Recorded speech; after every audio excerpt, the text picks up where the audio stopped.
तो question number 31 तक हम लोग पढ़ लिए थे और अब हम सभी को क्वेश्चन नंबर 32 शुरू करना है जो इस चैप्टर का लास्ट क्वेश्चन होगा, है कि नहीं। तो चलो शुरू करते हैं जर्नल चैप्टर का क्वेश्चन नंबर 32।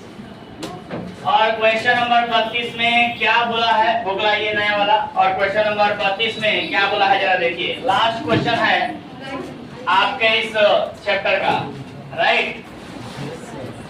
तो चलिए ध्यान दीजिए, लिखा है जर्नलाइज द फॉलोइंग, यानी दिए गए लेन देनों का लेखा कीजिए, जर्नल बनाइए। तो किसके बुक में बनाना है ये सब तो कुछ दिया नहीं है, तो हम लोग क्या लिखेंगे बताओ, इन द बुक्स ऑफ। नाम दिया होता तो नाम लिखते हैं, है कि नहीं, नाम नहीं दिया है तो डैश क्या बनाना है, जर्नल एंट्री। कोई दिक्कत किसी को? चलो तो फॉर्मेट खींचो जल्दी से फॉर्मेट खींचो। सबसे पहले डेट ना दिया हो तो सीरियल नंबर, उसके बाद पार्टिकुलर, उसके बाद LF, उसके बाद डेबिट अमाउंट और उसके बाद क्रेडिट अमाउंट। किसी को दिक्कत? खत्म। तो ये है आपका जर्नल का फॉर्मेट क्वेश्चन नंबर 32 के लिए। आइए क्वेश्चन नंबर 32 में जर्नल में क्या बोला है उसको देखा जाए। तो सबसे पहला ट्रांजैक्शन पढ़े क्या? अरे बोलो ना भाई। तो सबसे पहला ट्रांजैक्शन के रूप में क्या लिखा है? लिखा है bought goods from Nitish for cash, यानी नीतीश से नगद में माल खरीदा रुपीज 5000, यानी 5000 रुपए का माल नीतीश से नगद में खरीदा। कैसे खरीदा? नगद में खरीदा। और आगे लिखा है also paid ₹50 for their carriage, और नगद माल खरीदने के बाद 50 रुपया उस पर भाड़ा भी दिया। चलो तो ये लाइन पढ़ते ही मुझे कंसेप्ट याद आ रहा है। क्या आप लोगों ने पढ़ा है? Sir capital nature and revenue nature expenditure पढ़ाए थे आप लोगों को, टॉपिक याद है क्या? स्पेशल ट्रांजैक्शन के रूप में उसमें मैंने सिखाया था कि अगर कैपिटल नेचर के एसेट पर, अगर कैपिटल नेचर के एसेट पर कोई खर्चा किया गया है तो फिर क्या किया जाएगा? उसमें अगर कोई कैपिटल नेचर के एसेट पर कोई अलग से खर्चा किया गया है, जैसे कि इंस्टॉलेशन, जैसे कि कैरेज और ये बाकी की चीजें, तो फिर हम लोग क्या करेंगे, उसको एसेट के कॉस्ट में ही ऐड कर दिया जाएगा और उस खर्चे को अलग से नहीं दिखाया जाएगा। लेकिन वहीं दूसरी तरफ अगर कोई रेवेन्यू नेचर का खर्चा हुआ है, जैसे गुड्स खरीदा गया है या बेचा गया है, तो गुड्स वगैरह खरीदना बेचना ये रेवेन्यू नेचर कहलाता है, आयगत प्रकृति का कहलाता है, क्योंकि माल खरीदना और बेचना हमेशा का काम है, कई बार होता है साथ में, है कि नहीं।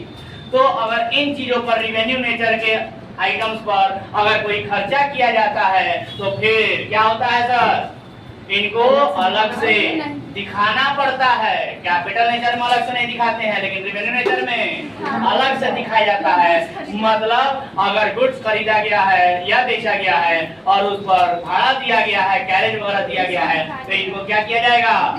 अलग से दिखाया जाएगा। क्या किया जाएगा? अलग से दिखाया जाएगा। ठीक है सर। तो चलो शुरू करते हैं क्वेश्चन नंबर 32 का ट्रांजैक्शन नंबर पहला, फर्स्ट। कोई दिक्कत किसी को? चलो तो गुड्स खरीदा गया है ना, तो बताओगे कि गुड्स खरीदने के लिए कौन से शब्द का इस्तेमाल करते हैं? गुड्स खरीदते हैं तो कौन से शब्द का इस्तेमाल करते हैं? परचेज अकाउंट लिखते हैं। कोई दिक्कत? अरे बोलो ना। उसके बाद बोलो, माल खरीदे हैं तो परचेज अकाउंट डेबिट, माल खरीदे हैं तो परचेज अकाउंट डेबिट, और इस पर भाड़ा दिए हैं तो भाड़ा देने को कैरेज अकाउंट डेबिट। किसी को दिक्कत? Carriage account debit. कैरेज को डेबिट काहे करेंगे सर? काहे कि कैरेज क्या है? कैरेज क्या है? एक्सपेंस है, और एक्सपेंस है इसीलिए, एक्सपेंस है इसीलिए नॉमिनल अकाउंट के अनुसार डेबिट किया जाएगा। कोई दिक्कत? और टोटल मिला के नगद में हुआ है ना सारा काम, तो कैश अकाउंट। किसी को दिक्कत? चलो तो नरेशन लिखोगे क्या बताओ? नरेशन लिख लोगे? नरेशन पूरा लिखना है, याद रहे, ध्यान रहे इस बात का, कोई नरेशन नहीं छोड़ेगा, ठीक है? चलो बताओ कितना कितना रुपया, कितना कितना रुपया? माल खरीदे हैं 5,000 का और भाड़ा कितना दिए हैं? 50 रुपया। टोटल मिलाकर पैसा कितना गया? 5,050 रुपया। किसी को दिक्कत? चलो इस प्रकार से आपका पहला ट्रांजेक्शन समाप्त हुआ। दूसरा ट्रांजेक्शन शुरू किया जाए क्या? चलो दूसरा ट्रांजेक्शन क्या बोला है जरा उस पर ध्यान दो एकदम, ठीक है? लिखा है ब्रिक्स। ब्रिक्स माने जानते हो क्या होता है? ब्रिक्स का मतलब होता है ईट। ईटा समझते हो? ईट। ब्रिक्स फॉर रुपीज 2 लाख रुपया एंड टिम्बर। टिम्बर जानते हो? टिम्बर किसको कहते हैं? लकड़ी के सामान को टिम्बर कहा जाता है। टिम्बर किसको कहते हैं? लकड़ी के सामान को टिम्बर कहा जाता है। टिम्बर जब लकड़ी का पेड़ काट दिया जाता है ना, तो जो लकड़ी के लट्ठे होते हैं उन्हीं को क्या कहा जाता है? टिम्बर कहा जाता है। समझ गए बात? नहीं बोलते हम लोग क्या बोलते हैं देहात में? सीली। लकड़ी का सीली रखा हुआ है, बोलते हैं ना? उसी को इंग्लिश में क्या बोलते हैं? टिम्बर। तो ध्यान दो, लिखा है कि bricks for rupees 2 lakh and timber for rupees 1 lakh purchase for, अरे बोलो ना भाई, परचेज फॉर खरीदा गया क्यों सर?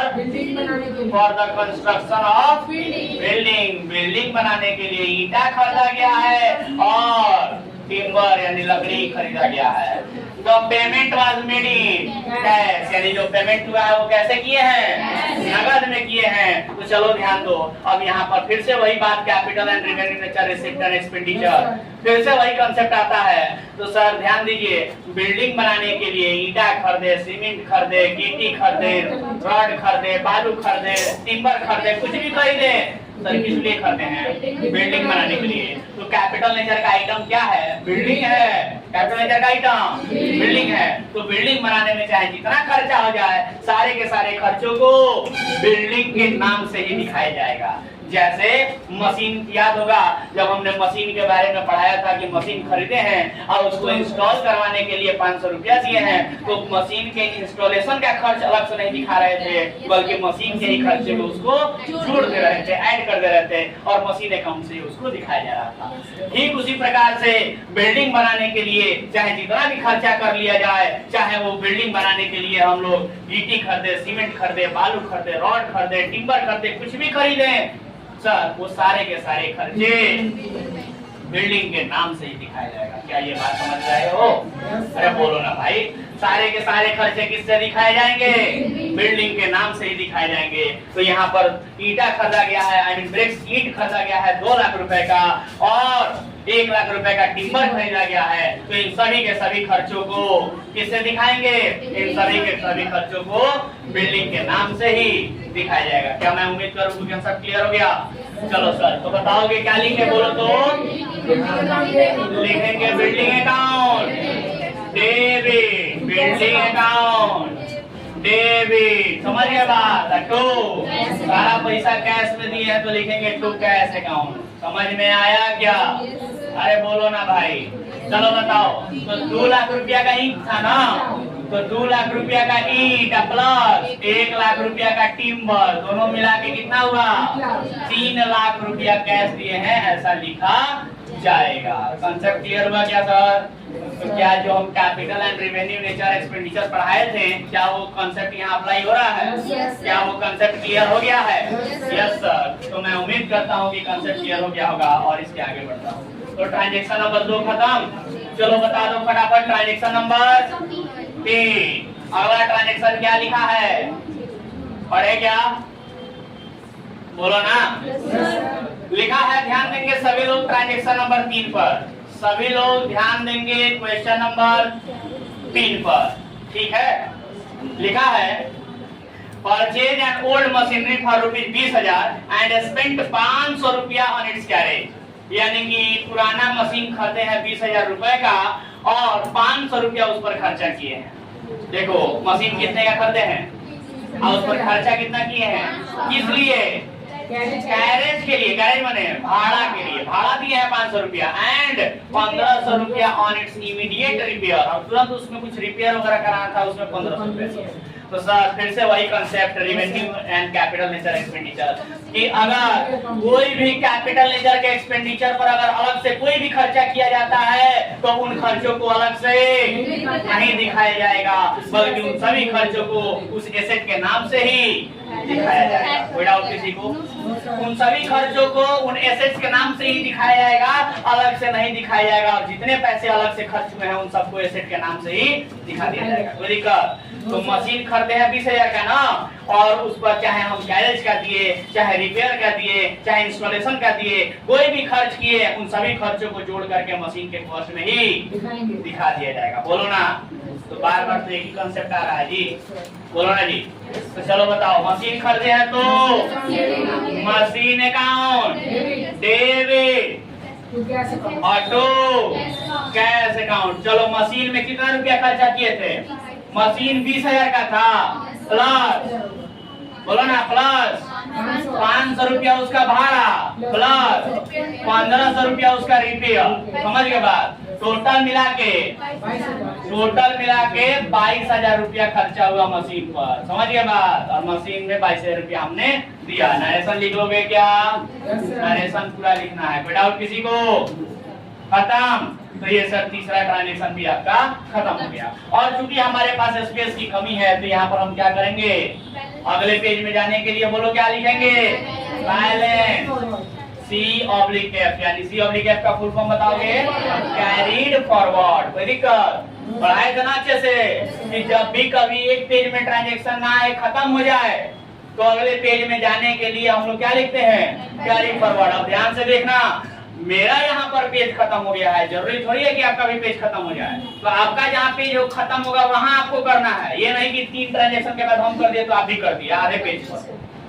आपका तो हमको उम्मीद है कि आधे ही पेज हुआ होगा, तो आधे ही पेज में थोड़े कैरी फॉरवर्ड लिख कीजिएगा। जब तक पेज खत्म के कगार पे ना आए तब तक ये काम नहीं करना है। आया बात समझ में? पिछले बार मैंने कॉपी देखा था किसी का, उसने ऐसा काम किया था। तो ये भूल ना करें सर, हमने ये सिखाया है आप लोगों को कि जहाँ पेज खत्म होगा और आपको लगता है कि अब एक भी ट्रांजेक्शन वहां लिखने लायक जगह नहीं है, तो फिर वहां पर बैलेंस CF लिखना होगा। क्लियर बात? मुझे यहाँ पर लग रहा है कि मेरा एक और ट्रांजेक्शन नहीं आया क्योंकि मैंने स्पेस कम लिया है लिखने के लिए। तो अगले पेज में जाना पड़ेगा, तो उसके लिए हमको क्या लिखना पड़ेगा? पहले बैलेंस कैरी फॉरवर्ड। तो सारा बैलेंस कैरी फॉरवर्ड में होता क्या है? इन सभी अमाउंट को जोड़ दिया जाता है। सभी अमाउंट को क्या किया जाता है? जोड़ दिया जाता है। तो बताओगे जोड़ेंगे तो कितना रुपया लिखेंगे? चलो बताओ कितना रुपया लिखेंगे? 3,27,050 रुपया। दोनों तरफ लिख दें 3,27,050 रुपया। चलो अब इसी बैलेंस CF को क्या करते हैं हम लोग? अगले पेज में जाके बैलेंस ब्रॉड फॉरवर्ड करते हैं। कैरी फॉरवर्ड को ब्रॉड फॉरवर्ड किया जाता है और यही अमाउंट को वहां पर लिखा जाता है। अब चूंकि मेरे पास अगला पेज नहीं है कि आप लोग की तरफ पेज पलट दे कॉपी का, हम इसको भी पलट दें क्या? नहीं सर, तो पलट नहीं सकते हैं, इसलिए हम आप लोगों से ये कहेंगे कि आप लोग जल्दी से इसको लिखिए ताकि मिटा के हम बैलेंस फॉरवर्ड ऊपर फिर से लिखे और ऊपर से लिखने के बाद आगे कंटिन्यू करें। जल्दी लिखिए सर, डू इट फास्ट, जल्दी लिखो। तो मैं उम्मीद करूं कि तीनों ट्रांजेक्शन आप लोगों ने लिख लिया होगा। तो चलो दो और ट्रांजेक्शन बचा है उसको भी लिख लेते हैं। ट्रांजेक्शन नंबर 4 लिखा है, चलो पढ़े क्या क्वेश्चन? देखो क्या लिखा है? Received an order for goods from Shibu for 5,000 रुपया एंड रिसीव्ड 1,000 रुपया एज एडवांस। ये सब नए तरीके का लेन देन है, ये नए तरीके का है, ये आप लोग को नहीं मिला होगा अभी तक, और मैं उम्मीद करता हूँ शायद आप लोग से बड़ा भी नहीं होगा। अगर बन गया है तो क्या वो सही है? आइए चेक कर लेते हैं। ऐसे कैसे मान लिए कि सही है? सॉरी हाँ सही है। कैसे पता तुमको सही है? अच्छा तुमको लगा कि हम सही बनाए हैं, ओके मान लेते हैं। बट आइए मिला लेते हैं कि क्या हम जो बता रहे हैं उससे मैच कर रहे हैं। और मैच कर रहा है तो बहुत अच्छी बात है, नहीं तो समझ लो कि फिर है ना। तो सर यहाँ बोला है कि शिबू से 5,000 रुपए का ऑर्डर रिसीव हुआ। शिबू से 5,000 रुपए का ऑर्डर रिसीव हुआ और उसके लिए 1,000 रुपया उसने एडवांस में हमको दे दिया। क्योंकि 5,000 का ऑर्डर हमको दिया है उसने, तो 5,000 का माल तो उसको हम सप्लाई करेंगे और उसके लिए उससे 5,000 रुपया लेंगे। लेकिन फिलहाल जब माल सप्लाई करेंगे तब ना 5000 रुपया लेंगे, लेकिन फिलहाल 1000 रुपया उसने एडवांस में हमको दे दिया। क्या ऐसा काम रियल लाइफ में होता है कि नहीं होता है? जब भी हम किसी को माल का सप्लाई करने के लिए ऑर्डर देते हैं तो हो सकता है उसको कुछ एडवांस दे दें, नहीं पॉसिबल है क्या? बोलो ना। तो वही काम तो यहाँ हुआ है। शिबू नाम के व्यक्ति ने हमको 5000 रुपए का ऑर्डर दिया है और उसके लिए 1000 रुपया का एडवांस हमको दिया है, ठीक है? तो सर यहाँ पर ध्यान दीजिएगा, समझने वाली बात क्या है? समझने वाली बात ये है कि 5000 रुपए का ऑर्डर हमें जरूर रिसीव हुआ है, लेकिन क्या हमने 5000 रुपए का माल बेचा है? No sir. क्या हमने 5000 रुपए का माल बेचा है? क्या हमने 5000 रुपया रिसीव किया है? और सर अगर रिसीव कर भी लिया होता तो बिना काम किए, मतलब बिना माल सप्लाई किए अगर हमको पैसा मिल जाता है तो एडवांस इनकम ना कहा रहेगा वो। लेकिन एडवांस इनकम के रूप में हमको 5000 ना सही लेकिन 1000 रुपया जरूर मिला है। सर यहाँ समझने वाली बात यह है कि हमने माल नहीं बेचा है। बेचा है क्या? अभी तो ऑर्डर रिसीव किया है ना यार, जब बेचेंगे तब बेचेंगे। अभी माल बेचा है क्या? ऑर्डर मिल गया तो मान ले कि बेचा गया, ऐसे नहीं होता है। ऑर्डर मिलना सेल नहीं कहलाता है सर, या ऑर्डर देना परचेज नहीं कहलाता है सर। ऑर्डर मिल जाना या ऑर्डर दे देना परचेज और सेल नहीं कहलाता है जब तक कि माल का सप्लाई न किया जाए। समझ पा रहे हो क्या? तो जब माल का सप्लाई होगा तभी माना जाएगा कि परचेज और सेल हुआ है। तो यहाँ 5000 रुपया का जो ऑर्डर रिसीव किए है ना, तो उसके लिए माल सप्लाई करना पड़ेगा ना, लेकिन किए हैं क्या? अभी नहीं किए हैं। जब करेंगे तब के लिए वो सेल माना जाएगा, फिलहाल के लिए सेल नहीं माना जाएगा सर। तो ये 5000 रुपया का तो कोई एंट्री नहीं होगा, क्योंकि जब सेल हुआ ही नहीं है तो एंट्री कैसा? जब माल बेचे ही नहीं तो एंट्री कैसा? अरे बेचेंगे तब तो ट्रांजैक्शन कहलाएगा, और जब ट्रांजैक्शन होगा तब तो उसको रिकॉर्ड करेंगे। जब ट्रांजैक्शन हुआ ही नहीं तो रिकॉर्डिंग कहेगा। जब ट्रांजैक्शन हुआ ही नहीं तो रिकॉर्ड कैसा करे सर? समझ में आ रहा है क्या लॉजिक? तो आप सभी को यहाँ पर एक नया टॉपिक पढ़ना है, जानते हैं क्या? आइए उस टॉपिक को पढ़ाते हैं। जर्नल एंट्री अभी नहीं करने जा रहे हैं, आपको एक टॉपिक पढ़ाने जा रहे हैं, ठीक है? क्योंकि टॉपिक समझ लीजिएगा तो जर्नल एंट्री भी समझ में आ जाएगा, ठीक है सर? और अभी तक जितनी बातें मैंने बताया इस ट्रांजैक्शन के बारे में, उससे मैं उम्मीद करता हूं कि कुछ ना कुछ तो समझ में आया होगा सर। पर फिर भी एक बार चलिए डिस्कस करते हैं। तो टॉपिक का नाम क्या है जरा देखेंगे।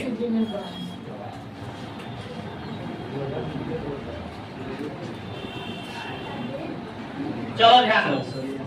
तो सबसे पहले तो हम लोगों ने जो बैलेंस कैरी फॉरवर्ड किया था यहाँ पर, उसको बैलेंस ब्रॉड फॉरवर्ड कर लेते हैं और फिर आगे की तरफ टॉपिक को समझते हैं। तो बैलेंस कैरी फॉरवर्ड को बैलेंस ब्रॉड फॉरवर्ड ऊपर कर लें। तो यहाँ पर चलिए लिख लेते हैं ऊपर। तो फिर ये डेट पार्टिकुलर ये सब होता नहीं है कि नहीं? तो ये सब मिटा देते हैं अगले पेज के लिए। चलो तो क्या लिखेंगे? बैलेंस ब्रॉड फॉरवर्ड कितना रुपया? 3,27,050 रुपया। 3,27,050 रुपया। 3,27,050 रुपया। चलो ध्यान दो, हमें चौथे नंबर ट्रांजैक्शन को रिकॉर्ड करना है और उसके लिए कुछ बातें सिखाना चाहते हैं हम, जरा उस पर ध्यान दीजिएगा सभी लोग। तो टॉपिक क्या है? एक टॉपिक का नाम है जिसको कहते हैं event and transaction. Event and transaction ये एक टॉपिक है, समझो जरा गौर से। इवेंट एंड ट्रांजैक्शन बड़ा ही मजेदार टॉपिक है सर। और इस टॉपिक से केवल ये इवेंट एंड ट्रांजैक्शन से सीए और सीएमए में 4 नंबर का कंपलसरी क्वेश्चन आता है सर। इस छोटे से टॉपिक से 4 नंबर का कंपलसरी क्वेश्चन आता है इस टॉपिक से, इवेंट एंड ट्रांजैक्शन से। इवेंट और ट्रांजैक्शन को अगर हिंदी में कहें तो इवेंट का मतलब होता है घटना और ट्रांजैक्शन का मतलब होता है, आप लोग जानते हैं, लेन देन। लेन देन। इवेंट का मतलब घटना और ट्रांजैक्शन का मतलब लेन देन होता है सर। अब समझिए इसको क्या कहना चाहता है ये। तो घटना यानी इवेंट क्या होता है सर? घटना यानी इवेंट क्या होता है सर? तो सुनो ध्यान से, कहता है कि घटना का मतलब कोई ऐसी बात या बिजनेस का कोई ऐसा काम, या कह लो तो कोई, आप लोग जैसे अभी लेन देन से वर्ड से परिचित हैं, लेकिन उसके वजह से व्यवसाय पर कोई फर्क नहीं पड़ना चाहिए। मतलब व्यवसाय में कोई ऐसी घटना हुई जिसके वजह से व्यवसाय पर कोई फर्क नहीं पड़ना चाहिए। तो ऐसी बात को या ऐसी घटना को, या कहे तो क्या कहे इसको हिंदी में, जैसे एग्जांपल से समझाते हैं, ज्यादा आप लोगों को क्लियर होगा। समझिए, एग्जांपल समझ लीजिएगा तो डेफिनेशन अपने से क्लियर हो जाएगा। जैसे हम कहें कि हमने क्या किया सर, तो व्यवसाय से 10,000 रुपया निकाला। क्या किया? व्यवसाय से 10,000 रुपया निकाला। 10,000 रुपया निकाल करके और खुद के लिए, किसके लिए? खुद के लिए 10,000 रुपया निकाला। और जब खुद के लिए 10,000 रुपया निकाल के लेगा तो उसको ड्राइंग कहेंगे। 10,000 रुपया का ड्राइंग किए, लेकिन 10,000 रुपया का ड्राइंग करने के बाद, 10,000 रुपए का ड्राइंग करने के बाद हम लेके गए तो 1,000 रुपया का हम खूब घूमे फिरे, पहले खूब घूमे, पूरा सिवान का एक एक कोना कोना घूमे अच्छे से। सिवान शहर आए हैं, घूमे अच्छे से, है ना। वैसे तो कोई घूमने वाला विशेष जगह है नहीं, बट फिर भी टाइम पास 1,000 रुपया वहां खर्चा कर दिए। उसके बाद क्या किए कि 2,000 रुपया खाना खाने में बर्बाद कर दिया। बढ़िया रेस्टोरेंट गए थे, बढ़िया सा सिवान इंटरनेशनल और ये सब रेस्टोरेंट जो है उसमें 2,000 रुपया का खाना पीना खाए, ठीक है। उसके बाद गए, टोटल 3,000 हो गया। फिर गए तो 2,000 रुपया का बढ़िया सा शर्ट जींस खरीदे, कपड़ा बढ़िया सा, समझ के बाद तो 3 है तो 5,000 हो गया। और बचे हुए 5,000 रुपया को घर के लिए भी कुछ लेते गए, बीवी बच्चों के लिए, है कि नहीं? भाई लोग बुरा मान जाएंगे, घर ले जाना भी जरूरी है। अब कहने का मतलब ये है कि अब बताओ, इतनी सारी चीजें हम किए, है ना, 10,000 रुपए निकालने के बाद इन सब का जर्नल एंट्री अलग अलग बता सकते हो? नहीं, क्यों नहीं बता सकते? क्योंकि सर 10,000 रुपया जो हमने निकाला है वो डायरेक्ट ड्राइंग कहलाएगा अगर खुद के लिए निकाले। खुद के लिए निकालने के बाद वो पैसा 10,000 कहाँ कहाँ खर्च हो रहा है उससे कोई फर्क नहीं पड़ता है। 10,000 रुपया निकाले ना, 10,000 रुपया निकाले, उसको ड्राइंग करेंगे, डेट शीट। उसके अलावा आपने उस 10,000 का क्या किया, उससे फर्क बिजनेस को नहीं पड़ता। तो जितनी चीजें हमने किया ना वो सब कहलाएगा कि वो सब के सब क्या है, घटना है, इवेंट है, जिसके वजह से व्यवसाय पर कोई फर्क नहीं पड़ता है। और एग्जाम्पल समझिए, मैं जा रहा था रास्ते पर, भेलपूरी खा रहा था, किसी को मिर्ची लगी तो मैं क्या करूं, यही कहना है ना। अरे मुझे कोई अच्छा लगा, मुझे इसको कैसे रिकॉर्ड करेंगे? हाँ, समझ नहीं समझे? मैं जा रहा था कहीं, किसी को देखा तो मुझे अच्छा लगा, कैसे रिकॉर्ड करेंगे?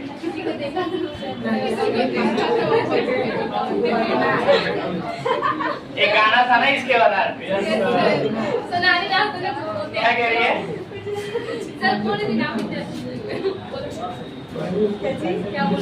अरे भाई वो दुकानदार थी, उससे हमने बिजनेस के लिए एसी खरीद कर आए। ऐसे बोलिए ना। तो अब बताओ, जो अच्छा लगी उसको रिकॉर्ड करेंगे? नहीं, लेकिन वहाँ से एसी खरीद कर आए उसको रिकॉर्ड करेंगे? हाँ सर, करेंगे ना। तो समझ रहे हो बात? कहने का मतलब मेरा ये है, सर कि ऐसा कोई चीज जिससे व्यवसाय पर असर पड़े उसको लिखेंगे। कोई अच्छा लगा तो उससे बिजनेस को क्या करना है, उसको रिकॉर्ड करेंगे क्या? उसी प्रकार से और भी चीजें। अरे देखो, हमने क्या किया कि हमें हार्ड डिस्क की जरूरत थी। मैंने अपने दोस्त को फोन करके बोला, भाई हार्ड डिस्क चाहिए 2 टीबी में, 2 टीबी में हार्ड डिस्क चाहिए। फोन कर दिया, बिजनेस कॉमर्स 2.0 के लिए लेक्चर्स वगैरह जो भी हमको स्टोर करके रखने के लिए, बिजनेस पर्पस के लिए हार्ड डिस्क खरीदे नहीं, ऑर्डर भाई चाहिए हमको 2 टीबी का, है ना, हार्ड डिस्क। उन्होंने कहा ठीक है मिल जाएगा, जब ये तो मिल जाएगा। बोले ठीक है भाई, आते हैं समय निकाल के। 4 दिन हो गया, अभी तक समय नहीं मिला हमको कि जाए हार्ड डिस्क खरीदे उसको पैसा दे। तो लेकिन ऑर्डर हो गया है, देख रहे हो, ऑर्डर हो गया है, लेकिन ना हम गए और ना हार्ड डिस्क लेके आए और ना उसको पैसा दिए। बिजनेस पर कोई फर्क पड़ा है क्या? अभी खाली ऑर्डर करने से भाई हार्दिक से चाहिए था, खाली ऑर्डर करने से बिजनेस को कोई फर्क पड़ता है क्या? तो इसको क्या कहेंगे? इवेंट कहेंगे। समझ रहे हो? मैं आप लोगों को समझाना चाहता हूँ ऐसे तरह तरह के एग्जाम्पल जिससे व्यवसाय पर कोई फर्क नहीं पड़ता है, लेकिन मतलब व्यवसाय पर कोई फर्क नहीं पड़ता है, उसको क्या कहेंगे? इवेंट यानी घटना कहेंगे। लॉजिक समझ में आ रहा है क्या? दूसरी तरफ ट्रांजैक्शन, ये क्या होता है सर? ट्रांजैक्शन का मतलब लेन देन, जैसा कि आप लोग पढ़ रहे हैं कि व्यवसाय का वैसा कोई भी घटना जिससे कि व्यवसाय पर फर्क पड़ता है उसको लेन देन कहा जाता है। तो मजे की बात सुनो ध्यान से, यहाँ पर बहुत सारे लोगों को मैंने देखा है, सुना है यहाँ पर गलत बताते हुए, बहुत सारे लोगों को। बट एक बात ध्यान रखना, यहाँ पर घटना तो हर चीज है, जो भी घटित होता है वो सब घटना है, जो भी चीज दुनिया में हो रहा है वो सब क्या है? घटना है। लेकिन उसी घटनाओं में, ध्यान से सुनना, कुछ इंपॉर्टेंट बात बोल रहा अभी, उन्हीं घटनाओं में कोई ऐसी घटना है जिसके वजह से व्यवसाय पर फर्क पड़ता है, और कोई ऐसी घटना है जिसकी वजह से व्यवसाय पर फर्क नहीं पड़ता। घटना तो सभी चीज है, कुछ भी दुनिया में हो रहा है सब घटना है। क्या हुआ? ये चीज हुआ, क्या हुआ? ये चीज हुआ। अरे भाई कुछ भी हुआ सब घटना है, समझ रहे बात? सब कुछ क्या है? घटना है, इवेंट है। लेकिन उन्हीं घटनाओं में जिससे बिजनेस पर फर्क पड़ेगा वो ट्रांजैक्शन बन जाएगा, और जिससे बिजनेस पर फर्क नहीं पड़ेगा उसको हम लोग सिर्फ और सिर्फ क्या बोलेंगे? इवेंट बोलेंगे। लेकिन है मेरे कहने का मतलब कि ट्रांजैक्शन भी इवेंट ही है, ट्रांजैक्शन भी इवेंट ही है, लेकिन ट्रांजैक्शन ऐसा इवेंट है, ऐसी घटना है जिससे व्यवसाय पर फर्क पड़ता है। हम वहां गए और वहां से जाके माल खरीद के लाए। सर जाना घटना है, माल खरीदना घटना है, लेकिन जाने से व्यवसाय पर फर्क नहीं पड़ता है, लेकिन माल खरीद के लाने से व्यवसाय पर फर्क पड़ता है। तो जानने का एंट्री तो नहीं करेंगे, लेकिन वहां से माल खरीद के लाए तो माल खरीदने का एंट्री करेंगे, क्योंकि माल खरीदना ट्रांजैक्शन है। यानी कि ट्रांजैक्शन लेन देनों का व्यवसाय में लेखा किया जाता है, जर्नल किया जाता है, लेकिन इवेंट्स का जर्नल यानी इवेंट्स को रिकॉर्ड नहीं किया जाता है, लेकिन लेन देनों को रिकॉर्ड किया जाता है। तो हमने ये सीखा कि फिर हर दुनिया में जो भी चीज होती है वो सब के सब क्या है? घटना है। लेकिन उन्हीं दुनिया में जो भी चीज होती है वो सब के सब क्या है? घटना है। ये सारी की सारी चीजें क्या है? घटना है। लेकिन इन्हीं घटनाओं में कुछ ऐसी घटनाएं होती हैं, इन्हीं घटनाओं में कुछ ऐसी घटनाएं होती हैं जिससे व्यवसाय पर प्रभाव पड़ता है, और उन्हीं घटनाओं को ट्रांजैक्शंस कहा जाता है। समझिए बात? ये जानना बहुत इंपॉर्टेंट होता है। यहाँ पर मैक्सिमम लोगों को मैंने देखा है और सुना है कि कह देते हैं कि या तो इवेंट होगा या तो ट्रांजैक्शन होगा। नहीं सर, ट्रांजैक्शन भी इवेंट है, लेकिन ट्रांजैक्शन ऐसा इवेंट है जिससे बिजनेस पर फर्क पड़ता है। सर सीए में हम क्लास पढ़ाते हैं, साफ साफ उसमें अच्छे से डिफाइन किया गया है, बताया गया है इन सब चीजों को। लेकिन एक तो बहुत सारे लोग बताते ही नहीं है, पहली बात। दूसरी बात मैंने देखा है जो लोग अगर बताते भी है ना तो यहाँ वो गलती कर जाते हैं। वो कहेंगे कि ये इवेंट होगा नहीं तो ट्रांजैक्शन होगा। अरे भाई दुनिया में कोई भी चीज हो रहा है वो सब इवेंट है, हाँ, लेकिन उससे अगर बिजनेस पर फर्क पड़ रहा है तो उसको ट्रांजैक्शन कहेंगे। ये पॉइंट में गलती हो जाते हैं मैक्सिमम, बहुत लोगों को मैंने देखा है, बड़े बड़े टीचर लोगों को। और इसी चीज से सवाल पूछता है एग्जाम में, फाउंडेशन के एग्जाम में। अभी रिसेंटली फाउंडेशन वाले बैच में मैंने ये पढ़ाया है, यस ये टॉपिक अभी रिसेंटली पढ़ा पिछले सप्ताह में। तो कहने का मतलब ये है कि मैं उम्मीद करता हूँ आप लोगों को समझ में आया होगा। ये जो ट्रांजैक्शन अभी जो क्वेश्चन नंबर 32 का 4th नंबर जो है उसको हम लोग पढ़ रहे थे, जिसमें हम लोगों ने सुना था, देखा हमने कि शिबू नाम के व्यक्ति से हमें 5000 रुपया का ऑर्डर मिला, लेकिन 1000 रुपया उससे क्या हुआ? एडवांस में मिला। तो सर 5000 रुपया का ऑर्डर मिला, लेकिन क्या 5000 रुपया आया? क्या 5000 रुपया का माल सप्लाई किया? तो क्या 5000 रुपया से कोई बिजनेस पर फर्क पड़ा? नहीं सर, सिर्फ और सिर्फ 1000 रुपया जो एडवांस में मिला है उसको हम लोग कहेंगे ट्रांजेक्शन। 1000 रुपया का लेन देन हुआ है उसको हम लोग लिखेंगे। 5000 रुपया का कोई रिकॉर्डिंग नहीं, यानी इवेंट्स को रिकॉर्ड नहीं किया जाता है, ट्रांजैक्शन को रिकॉर्ड किया जाता है। क्लियर है बात? तो चलो बताओ यहाँ पर, अब आते हैं सवाल पर। हमने देखा था कि शिबू से 5,000 रुपया का ऑर्डर मिला, तो क्या ऑर्डर रिसीव होने का कोई रिकॉर्डिंग होगा? क्या कोई रिकॉर्डिंग नहीं होगा। लेकिन 1,000 रुपया का एडवांस पैसा मिल गया, उसको तो रिकॉर्ड करेंगे ना। तो चलो अब फोकस करो कि एडवांस जो हमको मिला है 1,000 रुपया का, उसको कैसे लिखेंगे। तो सर एडवांस मिला है तो पैसा तो आया ना, पैसा आया तो उसको लिखेंगे cash account debit. Cash account debit 1,000 रुपया आया ना सर। लेकिन ये जो 1,000 रुपया एडवांस में, ये जो 1,000 रुपया आया है ये एडवांस में आया है। अभी हमने शिबू को माल वापस, अभी हमने इसके लिए शिबू को माल नहीं भेजा है तो उसको सेल भी नहीं कहा जाएगा। जब भेजेंगे तब उसको सेल कहा जाएगा। फिलहाल यहाँ पर हम लोग ये लिखेंगे कि कैश हमें 1,000 रुपया का मिला और ये कैश हमें एडवांस इनकम के रूप में प्राप्त हुआ है, ऐसा लिखा जाएगा। समझ रहे हो बात? तो एडवांस इनकम के रूप में लिखेंगे तो उसके लिए कौन सा शब्द का प्रयोग किया जाता है? कैश रिसीव्ड इन एडवांस या इनकम रिसीव्ड इन एडवांस लिख सकते हो, कोई दिक्कत? तो cash account debit to received in advance account लिख सकते हो, रिसीव्ड इन एडवांस अकाउंट, कोई दिक्कत? चलो नरेशन लिखोगे क्या? कितने रुपया का जी? 1,000 रुपया, कोई दिक्कत? तो ये था सर स्पेशल। क्या कुछ सीखने को मिला यहाँ पर आज? यस सर, रोज आइएगा, रोज सीखने को मिलेगा। इसीलिए कहते हैं क्लास बिल्कुल भी ना छोड़ो। बोलो कोई दिक्कत? हाँ सही है, गुड, वेरी गुड। तो ये कैसे पता था तुमको? इवेंट ट्रांजैक्शन जानती थी क्या? फिर कैसे बना रही थी? चुपचाप मार के।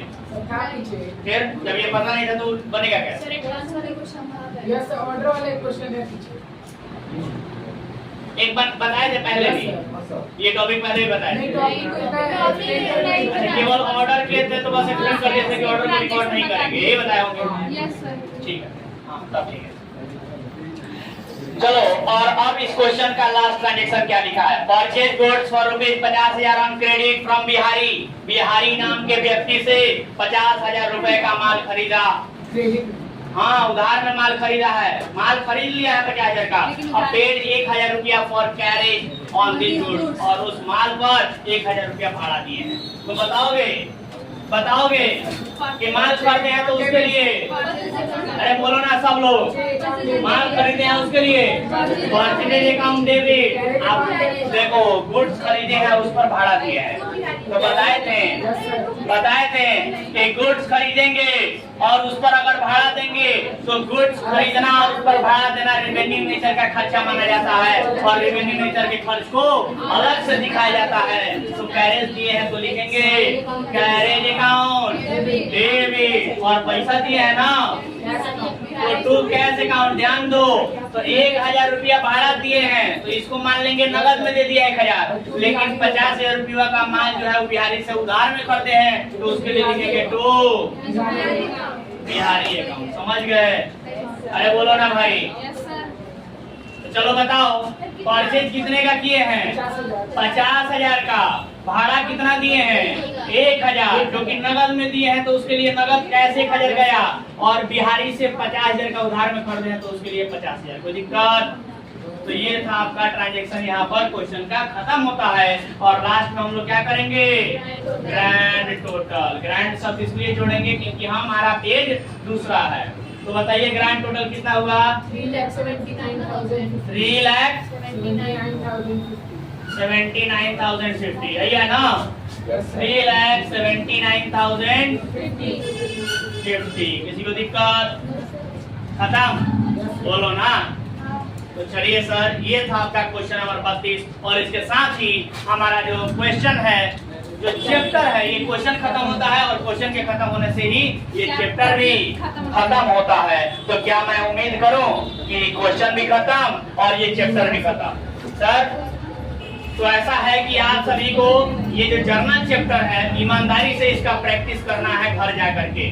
सारे के सारे क्वेश्चन ईमानदारी से घर जाके फिर से बनाना है, दोबारा से सारा क्वेश्चन प्रैक्टिस करना है, क्योंकि विश्वास मानिए कि ये चैप्टर पर अगर पकड़ हो गया तो सर इतना मोटा किताब आपको दिख रहा होगा 11th में ऐसे, 12th में ऐसे, बीकॉम में, सीए में, सर कुछ नहीं है अगर इस चैप्टर पे आपको पकड़ है।